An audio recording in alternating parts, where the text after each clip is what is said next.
మనం రోజు భోజనం అంటే మన ఒంట్లోకి కెమికల్స్ అనేవి రాకూడదని మన ఉద్దేశం.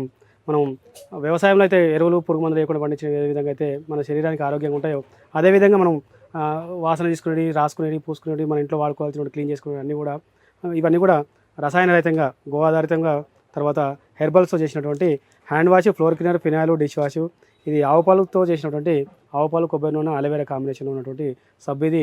మనం వాడుకున్న మనకు ఇలాంటి కెమికల్స్ అనేది మనకు ఇబ్బంది లేదు. మనం వాడుకున్న తర్వాత భూమిలోకి వెళ్ళిపోయిన తర్వాత ఏదైతే మనం క్లీన్ చేసిన తర్వాత భూమి పొర లోపలికి నీళ్ళైతే వెళ్తాయో, భూమి పొరల్లో కూడా రసాయనాలను చేరకుండా భూమిని కూడా మనం కాపాడిన వాళ్ళం అవుతాం.